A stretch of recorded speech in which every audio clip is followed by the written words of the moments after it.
Hi, I'm Ben Fuda, host of PBS Wisconsin's online gardening series, Let's Grow Stuff. Welcome to this year's virtual Wisconsin Garden and Landscape Expo. I hope you'll enjoy this special educational presentation, and remember, you can leave your questions for our presenter at any time by typing them into the chat, and we'll ask them in a live Q&A at the end of the session. Also, don't forget to stick around and check out everything this virtual event has to offer. From inspiring garden tours to an interactive exhibitor mall, there's something for everyone. And thanks for joining us. Now please enjoy the show.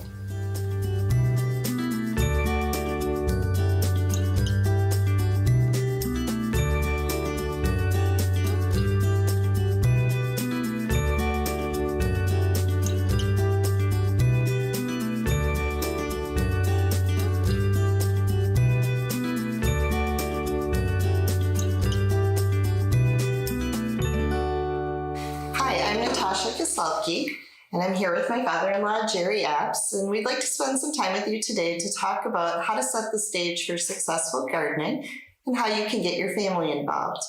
I grew up in a small town in Wisconsin, and we had a hobby farm, and we had a very large garden. I would show our produce in 4-H, and I haven't met a vegetable that I don't love.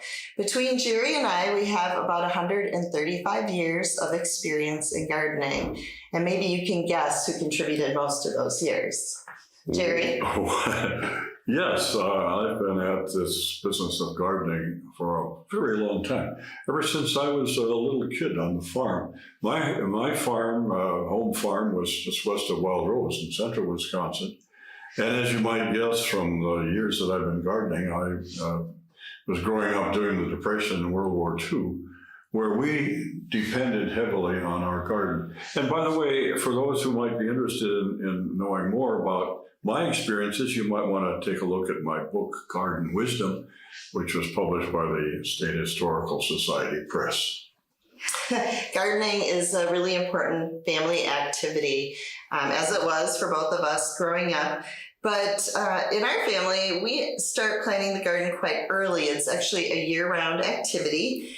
And I'm wondering if you could share a little bit about your experience in terms of journaling, using writing, mapping, some of your techniques for planting a garden. Well, first off, the idea of selecting the vegetables to be planted the following year goes back to my mother sitting by the wood-burning kitchen stove on a cold January night with the snow blowing outside and the temperature dropping, and she's sitting by the stove with a big smile on her face. And I wondered, what in the world's going on? Why is she smiling? Why is it so miserable? Well, she's smiling because she's looking at all the vegetables. And mind you, when the catalog vegetables, I shouldn't say this maybe, but generally look a whole lot better than we're able to grow. So the planning for the garden starts with looking at the catalogs. And Natasha, you might want to talk about how we do this together and make choices. Sure. I think it's really a science, and I think it's a great family activity. Looking at the catalogs, I've always thought that would be sort of an interesting job, writing the descriptions for seeds. But there are certain things that we pay careful attention to and start talking about things like growing season length and how long. The growing season is so important in Wisconsin because as you look at southern Wisconsin and far northern Wisconsin, we have extremely different growing seasons. The south much longer, the north much shorter. And we, in central Wisconsin, we pay particular attention to that when we're selecting our seeds. I know we talk a lot about what's blight resistance and what does that mean? Yes, and in fact, we look at I think nearly all of the seed catalogs today, if you look at them carefully, give you an indication for each variety as to the extent to which it is blight resistant and other kinds of diseases resistant as well. So that's a very important consideration to look at. And I think another thing we've been very concerned about the last few years are pollinators, right? Seeing a decline in pollinators, bees, butterflies, and looking sometimes even for self-pollinating plants. Well, that's right, especially with the vine crops such as cucumbers, squash, pumpkins, zucchini, all of that sort of thing. But especially the squash and pumpkins do need pollinators. I'm always amazed, you come to the garden with a journal. How do you use that in planning, and what are you doing? What are you writing? Well, you're not the only one that wonders what in the world is this guy doing. But I keep a record of where every vegetable is planted in the garden. I have a map that goes back for years, and we. There's a reason for doing that. One should not, this is one of the little rules I hope will slip in here along the way, or at least suggestions for gardening, is to not plant the same vegetable in the same spot year after year. If you want to avoid disease, one way to do that is to move things around. Okay. So my journal is a map where I write down not only what's planted in which row, but when. The planting does not occur all at one time. And I know it helps me because until the seeds germinate, until we see plants, it helps us keep track of who's living where, right? Well, that's really important because we try to put up little markers, but and sometimes we don't always. But the rows are numbered in my little journal, and so I know exactly where everything is every year. Talk a little bit about kids and Sure. what their role might be. Well, I go back, of course, to my childhood when I was learning all these things on the garden. And I see nothing more important in helping kids get in touch with nature than the garden. It's a way to introduce kids to nature without them realizing that they're being introduced, which is kind of interesting. It also helps to underline the importance of helping, in this case, my grandkids, know where their food comes from. Right. So often people just don't know. Right. And I had a little short story to tell. One time I was digging carrots in my garden, and one of the grandkids was there, and he said to me, he said, "Grandpa, what's that?" I said, "Those are carrots." He says, "They grow in the ground?" Yes, they grow in the ground. Right. Then he said, "They're all different sizes." Yes, they're all different sizes. Yes. They're not all one size. Yes. So anyway, it was a wonderful lesson. As this grandchild was wondering, what is going on here? The other thing I really enjoy when we're picking out seeds and deciding what to plant is to talk about things that might be unique. One of the things that I at least tried to do, and you've agreed with it, but we have something unusual every year. And it goes back to my dad. And I learned this from him. I remember the year that he planted sunflowers that were 20 feet tall. Yeah, I that's mean, fun. it was everybody said, "Herman, what are you doing?" He said, "Well, you got to have something that's a little different every year." Now, the purple beans. Little did I know, and I should have read more carefully, that when you cook purple beans, they no longer remain purple, but they turn as green as any other green bean. And what an amazing thing that is for a youngster to say, "Oh, what's going on here?" That's one of the little miracles, one of the little mysteries of gardening that goes along with appreciating nature, which is full of mysteries and mystique. And it might be one way to get the kids to try vegetables. Well, that's true. If they help plant it, they might think, "Well, maybe I should try that to see what that is." We also, I think we're very interested in the culture, the history. You've written the story of agriculture for the state, but can you talk about Three Sisters, the Three Sisters Garden? What is that? Yeah, that's a very interesting part of our history. The Three Sisters Garden is a Native American garden where three plants are grown together, but you don't plant them all at the same time. You start with the corn, give it a chance to grow, and then the idea is the corn provides a structure for the beans. You use climbing beans to climb up the squash. Now, the beans also provide some nitrogen, additional nitrogen for the corn, and then the squash grow around the bottom, and their role is to keep the weeds under control, which is, hopefully. You hope that's going to happen. And the mistake that I made, and I have directions in this book for how to do this, the mistake I made the first year was to assume that the vegetable varieties that you find in the catalogs today, they would work. They do not work. I had three sisters that were fighting with each other. They were competing for space and for light. My goodness, Yeah. I never saw such a bad one. So you go to the more native species, not the hybrids, for example. Sure. So I think with the Three Sisters, also it gets me thinking about horizontal versus vertical space. sure. And to think about, even if you're in an area, you're in an urban area, you might not have as much space, but if you think about things more vertically, like the sisters growing upwards, you can actually plant quite a bit. And that's a good way to think, because if you want to have a patio with some sunshine, Mhm. you can grow a little garden. Sure. You can grow it in a I've done it in planters, lettuce, yeah, and flower pot. tomatoes. Sure. And I also have a little in-town garden where I have a lot of stuff going Yeah. vertically.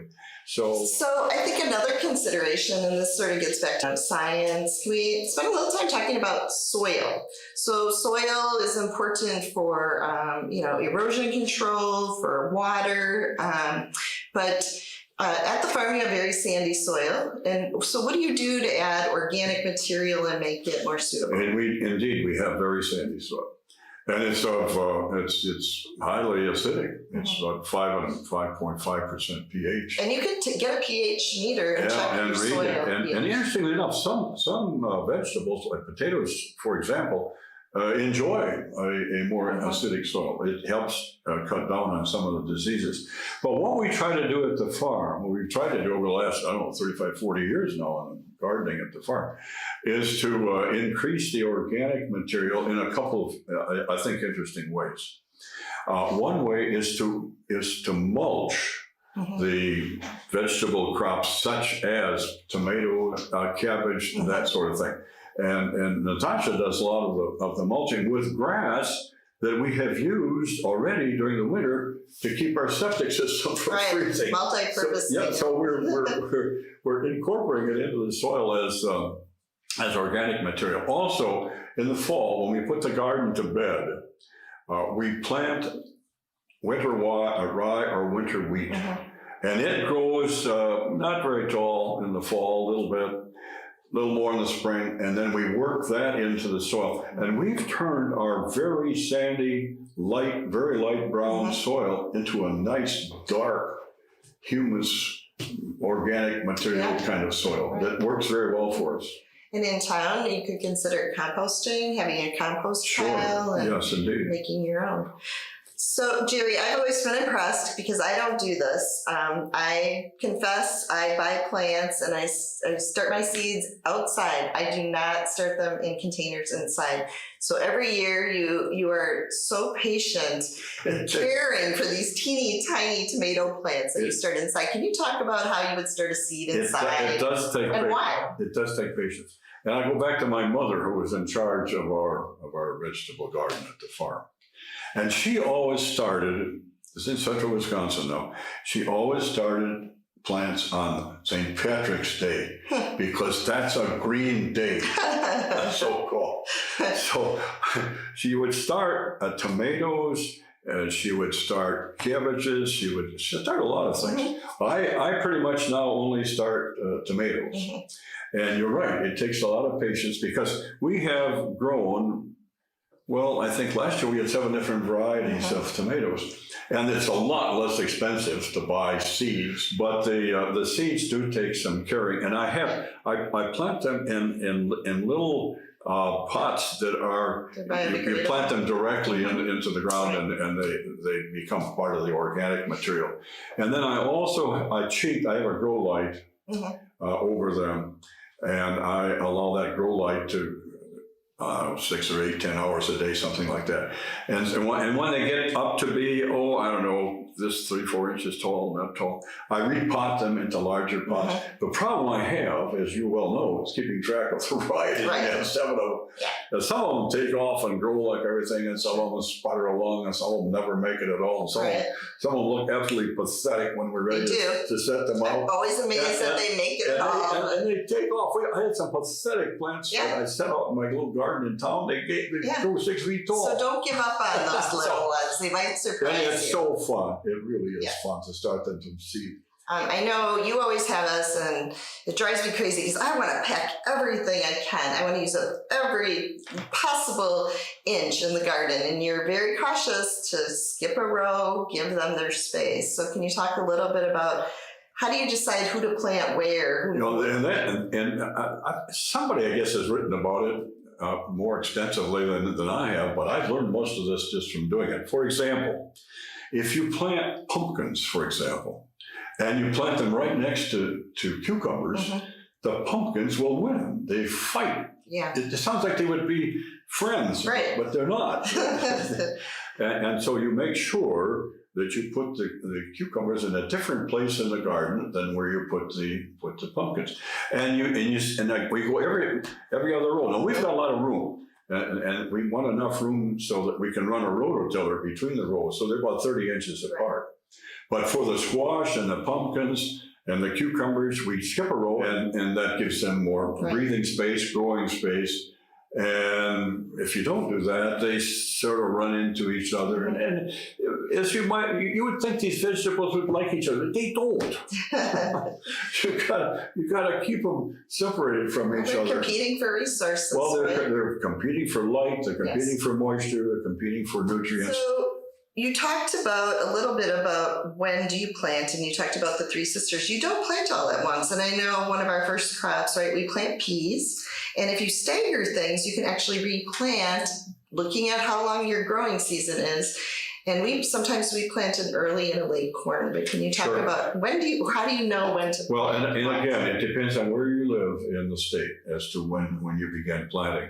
For us in central Wisconsin, usually you have to watch the weather, usually by mid-April, we're able to plant crops such as potatoes, peas, radishes, well, those would be the main lettuce. Lettuce, of course, lettuce. But what you don't plant is beans and cucumbers and squash and pumpkins, all those sorts of things, because they require a soil temperature that's considerably higher than what's there in mid-April. And if you plant everything at once, you're not.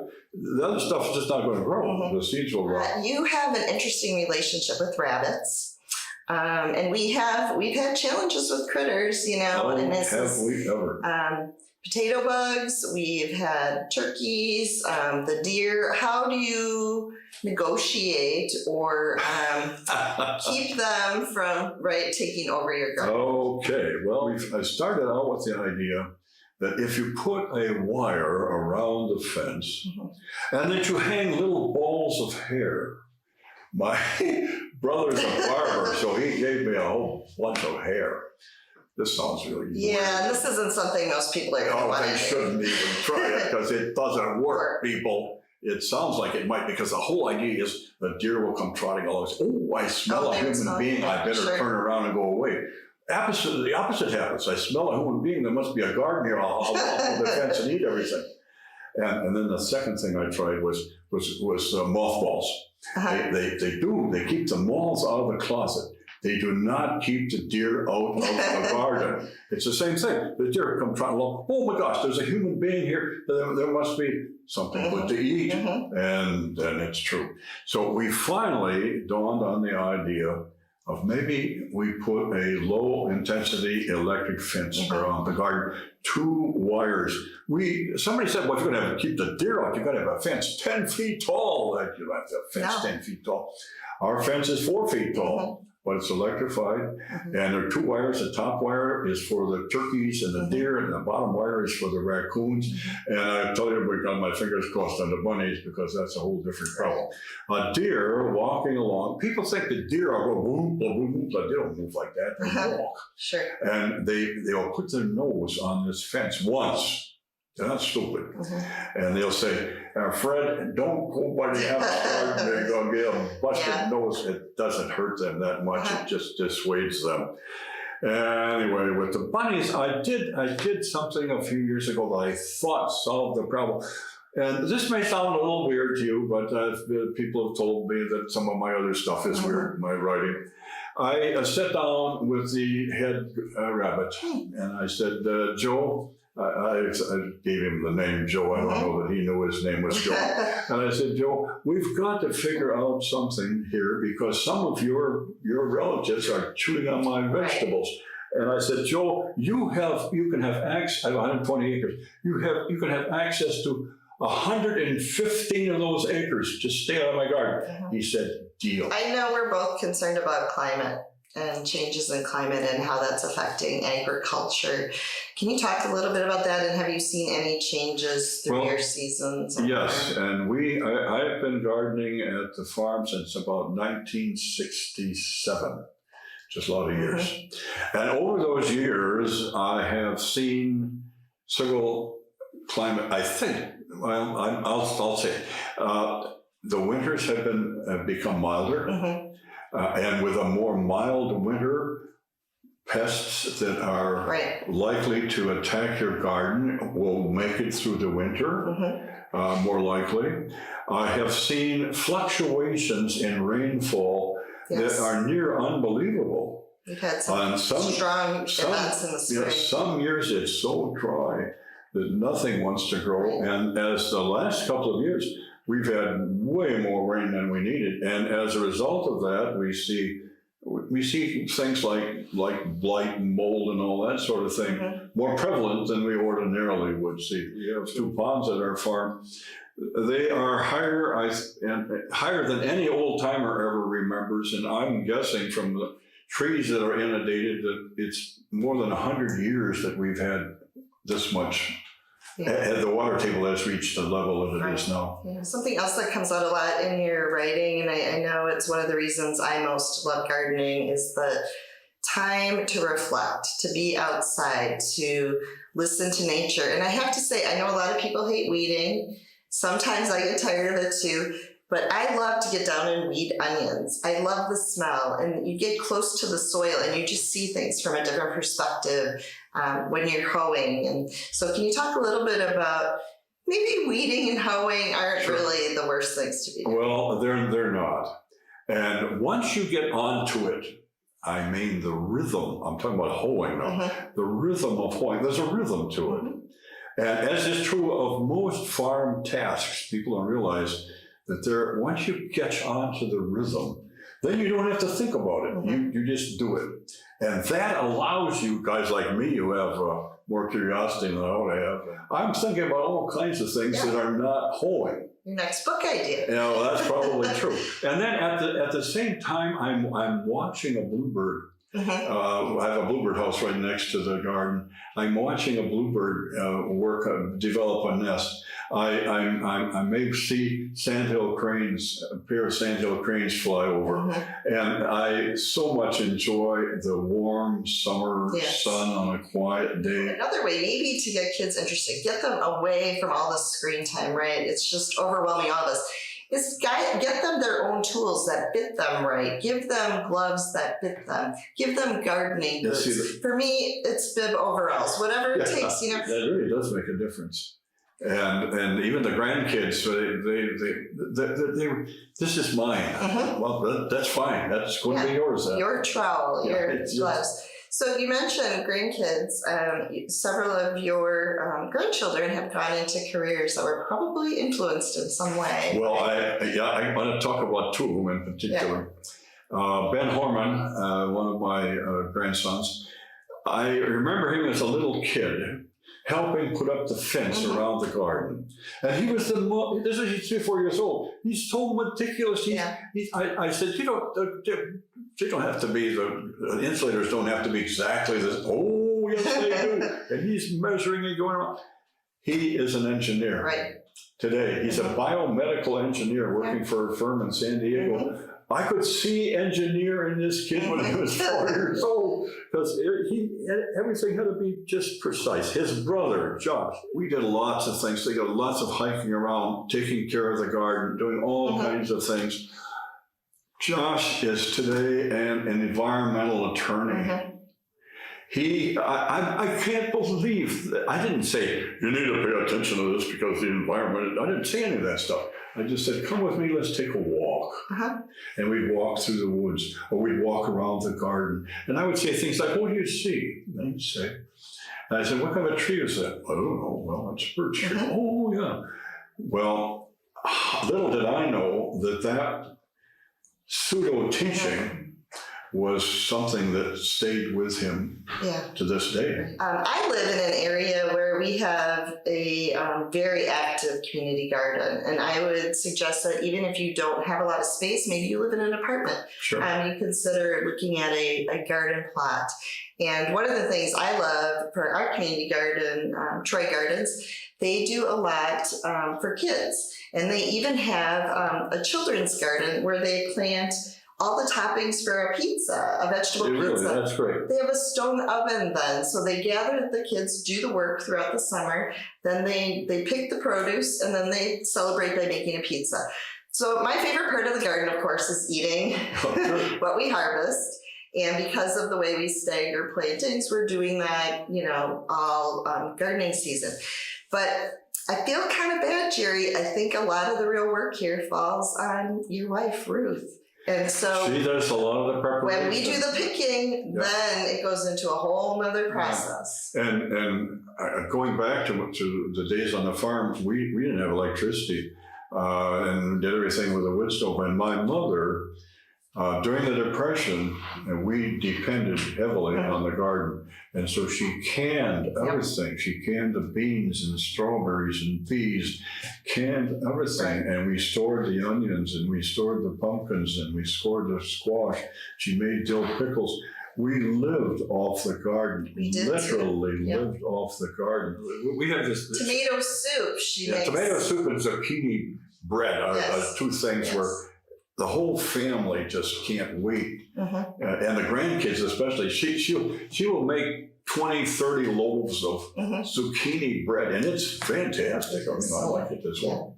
So I think, cooking is another opportunity if you have a family member who's not interested in getting their hands dirty maybe in the garden, that there's a role for them to play in cooking. And we have a lot of recipes in this book. And you also wrote a book with your daughter Susie that has some great recipes. Old Farm Country Cookbook has, it's a book of recipes and stories.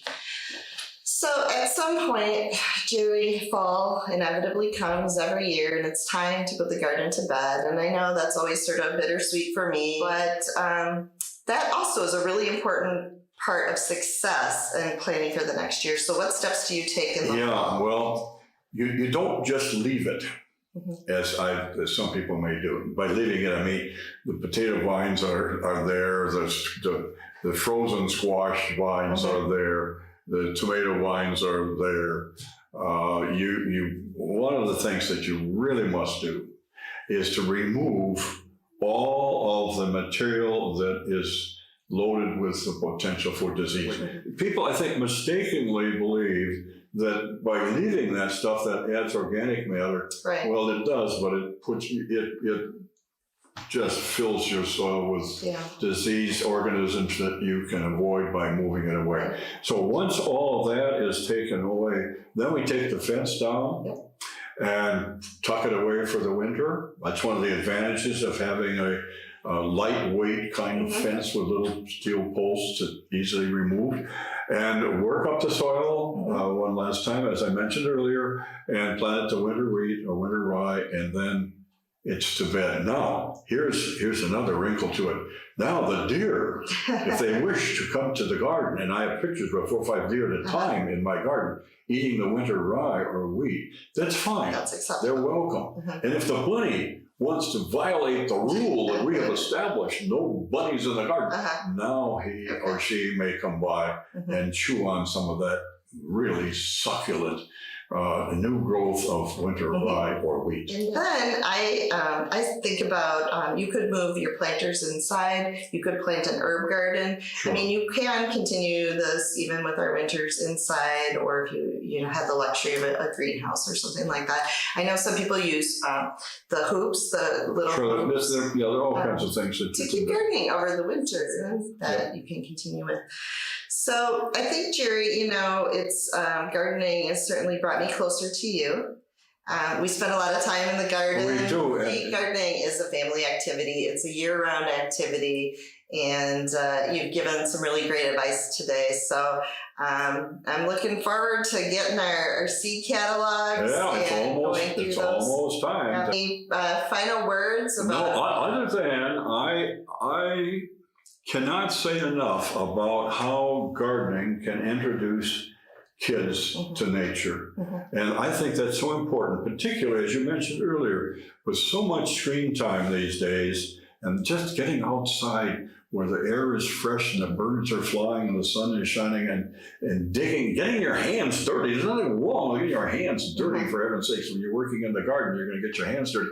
All of that is a way of becoming acquainted with nature in a way that's so beyond looking at a movie about nature. Not anything wrong with that, or reading a book about nature. Going out there and doing it makes all the difference. Right. Good. Well, I look forward to gardening with you again this summer. And I hope I'm right up to it.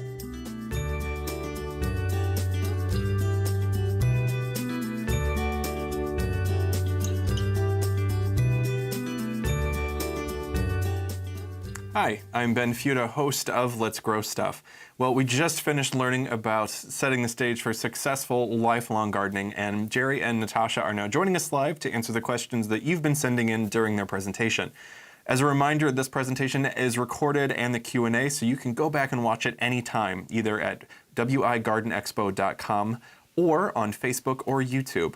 And so, Natasha and Jerry, thank you so much for joining us today. We're just going to go ahead and jump right in. Okay. All right, so my first question's coming in here from Janice, and she's wondering, maybe Jerry, we'll start with you on this one. First, she has a compliment to say your soil is beautiful and clean, looks wonderful, but looking for any tips on how you keep weeds at bay and keep that soil so well prepared. Well, there's no easy answer to that. We use no chemical weed control. It's all hoeing and rototilling. It's a lot of work and weed pulling. Natasha gets down on her hands and knees and goes down the onion rows. We work very, and I don't do much weeding anymore, but she and my son Steve do most of the weed control. But I still think, and I firmly believe, that if you're going to be a gardener, you gotta get your hands dirty. And the way to control weeds is the old way that I learned 75 years ago when I was a kid. You pull them up by hand. There's that gets rid of them. I tell you, when you pull a weed out of the ground, that's it. You've done it. And there's no miracle way of doing it. It's just something that has to be done. So Natasha, we've had a few questions come in about the Three Sisters planting as well. And this first is, do we plant them all at the same time, or are things planted maybe in stages? So how should people think about that? So just real quick about weeding, I do a lot of work, but I also enjoy adding some mulch around the plants because it helps keep the weeds down. So I make little nests around them. And it's a lot of work up front, but it really pays off throughout the season in terms of weeds and also keeping moisture. The 3 seasons is actually Jerry's idea. So I'm gonna let him start with that. Yeah, sure, I read those too. I'm glad to do it. You do stagger the planting, because the idea of the Three Sisters garden is that the corn provides a structure for the beans to climb on.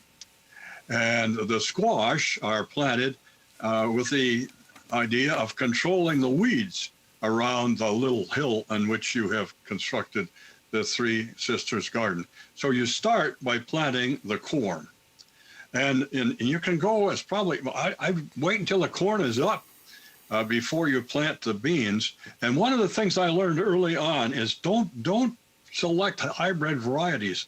Select some of the old varieties because they are less, and I've done it a couple of times and more than that, they're less competitive. So start with the corn, then the beans, then the squash, and hope for the best.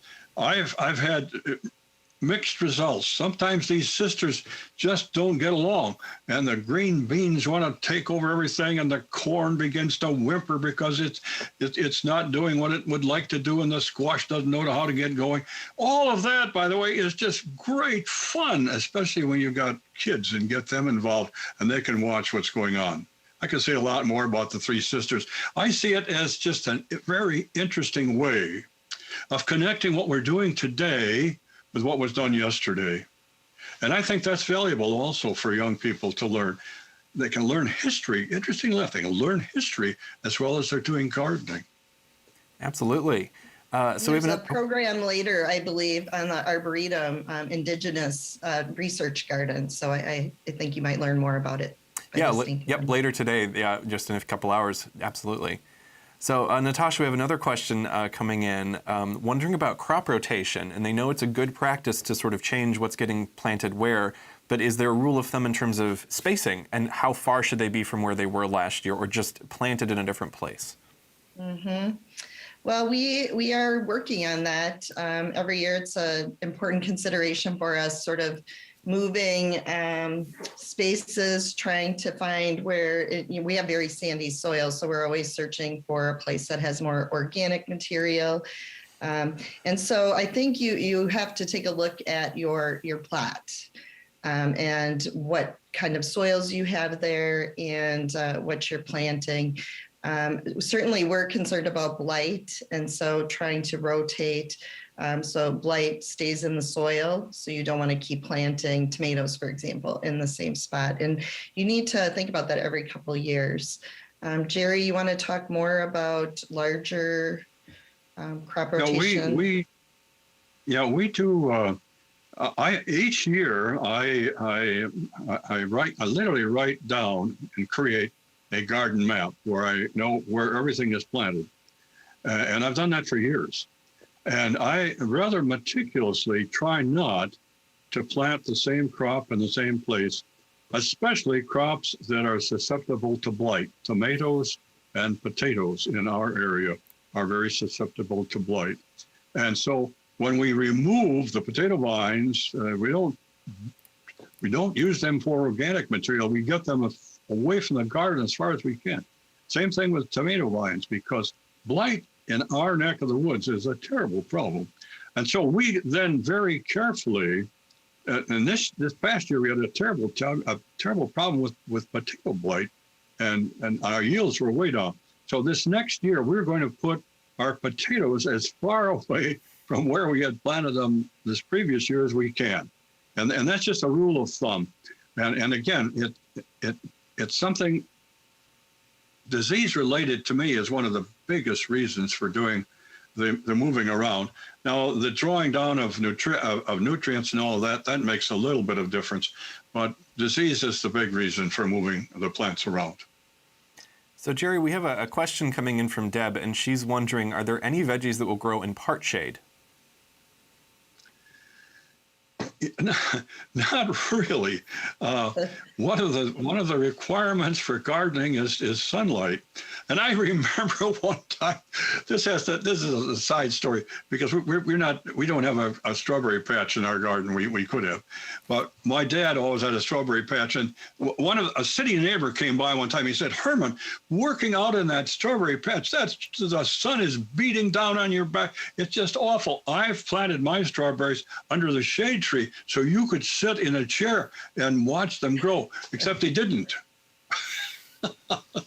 Good. It started with good Gardens, intentions. by and large, need sunlight. That's the simple answer. Absolutely. Yeah, you might be able to plant some herbs, but yeah, we are looking for as much sunlight as we can. And, we've had some success with certain amount of shade, but yes, they definitely need some sun. So, Natasha, we have a question from Jean, and she's wondering where can she go to learn more about companion planting? So, what plants will go well together and maybe what shouldn't? Well, I think the go-to is sort of the Bible right here of farming, and the Farmer's Almanac has some good advice for companion planting.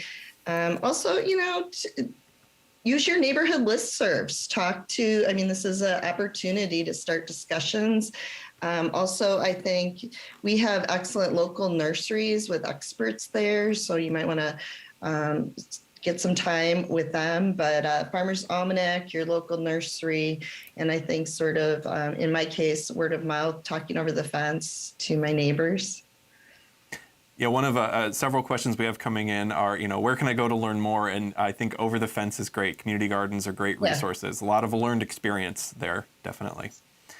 So Jerry, we have a question from Darlene, and she's wondering, she's heard that rototilling may not be the best practice for our gardens anymore, maybe doing some no-till. Wondering about any experience or thoughts you have. Yes, let me speak to that. I consider rototilling no-till because it's comparable to what when farmers, and I'm an old farmer from when I was a kid, no-till for a farmer is minimum amount of working up the soil.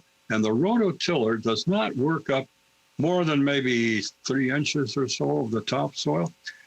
We used to, for years, we plowed. In other words, with a 2-bottom plow, we'd chip over the soil. And that we have quit doing.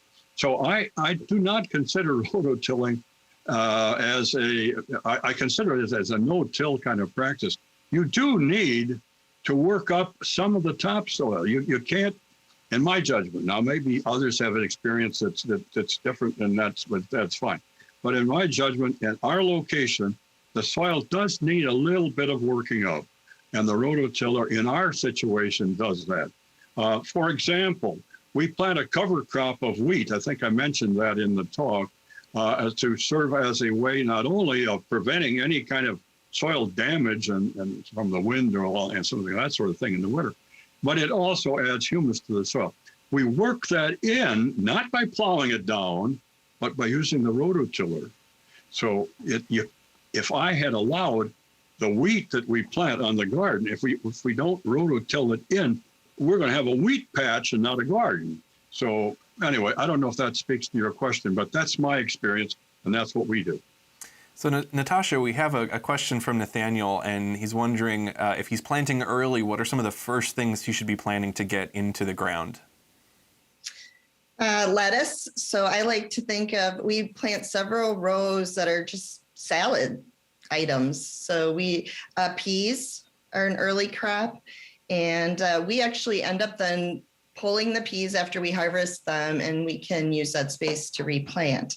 So peas, lettuce, we start early with some of our early potatoes, our baby reds. And we try to get a couple different crops in of corn, so we stagger that. So again, you want to be really paying attention to your seeds and what it says their germination period is, and paying attention to the zones. And we never know, right? With our spring, we've been out there in March planting, and at times we've had to wait almost to Memorial Day. Jerry, other advice? Radishes? Yeah, I was going to mention radishes. That's another early crop. We've had generally good experience, but as I mentioned in the talk earlier, the soil does have to warm up to a certain extent before certain crop will germinate, certain seeds will germinate. And so you have to watch that. And we also, this a related topic, we are very careful about any of the crops that we grow. We look at a number of growing days required.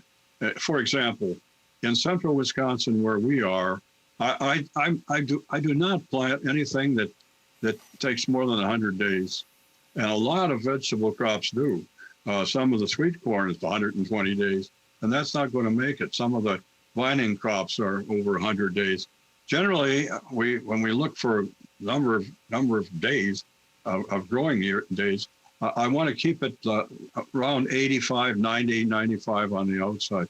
That's a related topic. And that depends on where you are in Wisconsin. If you're in far northern Wisconsin, growing season's even shorter. South of here in Madison, we have considerably more growing days than we do in central Wisconsin. And that's just something you learn by doing it, but you can also read about it. And there are charts that tell you what's where. So, Jerry, we have a question coming in from Hope, and she's wondering, it sounds like she might be at the beginning of her gardening journey, just getting started. What is the best way to, or what tip would you have for that any beginning gardener out there who's really just doing this for the first time? Well, it depends on what really you have in mind. And Natasha has had more experience with small-scale gardening than I have, and she can speak to that. And if you want to start and I would suggest that you do start small. Don't. Our garden at one time was half an acre. You don't want to start with a half an acre garden. What you'll have is a weed patch. So if you want to really start minimally, you can plant lettuce in a flower pot on the patio and get a decent crop. There's no question about it. But Natasha, speak to what you're doing with small scale gardening. She's had a lot of experience with that, more than I have. Sure. So in addition to our larger garden on Jerry's property, I have a garden in my backyard. I've been doing some raised beds, and that's been pretty fun and successful. I have little paths. I would say most important is to make it fun. Don't, make it huge. Don't make it a lot of work, because it won't be something you look forward to. And I like to think about things I like to eat. So planting things I like to eat. So Jerry mentioned, planters very well. I've used them on my deck if you have a porch for tomatoes. I like to grow things that grow vertically to make better use of space, using things like trellises for my peas and beans, so growing upwards. I like to just think about what I'm going to eat, what that sort of thinking at the end, right? And you can make great use of small spaces. You don't need a lot of yard space or garden space. So think about planters, salad varieties, and make sure you're having fun, so enjoying it. We like to plant some flowers. We like to make it visually appealing as well, and then that also benefits the pollinators. So we think of our visitors to our garden, but also just when I look out the window, what is visually appealing, and thinking of things that are colorful. So it's beautiful. And I just, for me, it's about eating. It's about what I see and how it makes me feel. And I think we all need a little color right now. Absolutely. Not only winter, but everything else in the world. Yeah. And let me add what I had said earlier. Make sure wherever you are, no matter how small or how large you're doing it, keep track of the fact, where does the sun shine most often in where you want to do a garden? Gardening does not do well in the shade. I think we've made that point. So in a final maybe minute and a half that we have here, last question about moles. Judy is having some issues with moles. Any tips or thoughts for sort of these underground dwellers who might come into our gardens? Blessedly, Jerry, we don't have any. Well, I do. Not Natasha, take it away. I have a mole problem in town, and I have to say there are some things. So they don't really love loud noises. I'm a big fan of wind chimes. I think they're beautiful. So you could try moving some wind chimes around. I've heard people have some success with like cayenne pepper. Coffee grounds, apparently they're not like me. They don't love the coffee, and that's a good use of your coffee grounds. But I do have one that it's very strange. I know it sounds strange, but my husband did it. We have a dog who loves to chase them. And my husband put the dog poop down the holes. And since then, I've done a little research, and that is an effective way, cat poop, dog poop, to keep the moles away. Maybe a better smelling tactic would be daffodils and marigolds. So rabbits don't like marigolds. The moles and voles also are not a fan. Well, Jerry and Natasha, we have so enjoyed chatting with you. There are so many excellent questions coming in. We unfortunately don't have time to get to them all, but I want to remind our viewers that later this afternoon, after our next presentation, we have a good chunk of time for Ask the Experts with our UW Extension. And so many of your questions would be a wonderful, you can still get them answered in that segment. So hold on to them. There will be a chance for you to get some answers. So Jerry and Natasha, thank you so much again for joining us and sharing your story and your expertise. We appreciate it very much. You Thanks, are PBS most welcome. Wisconsin. Thanks, Ben. Well, stay tuned, everyone. We have more presentations coming up just after this.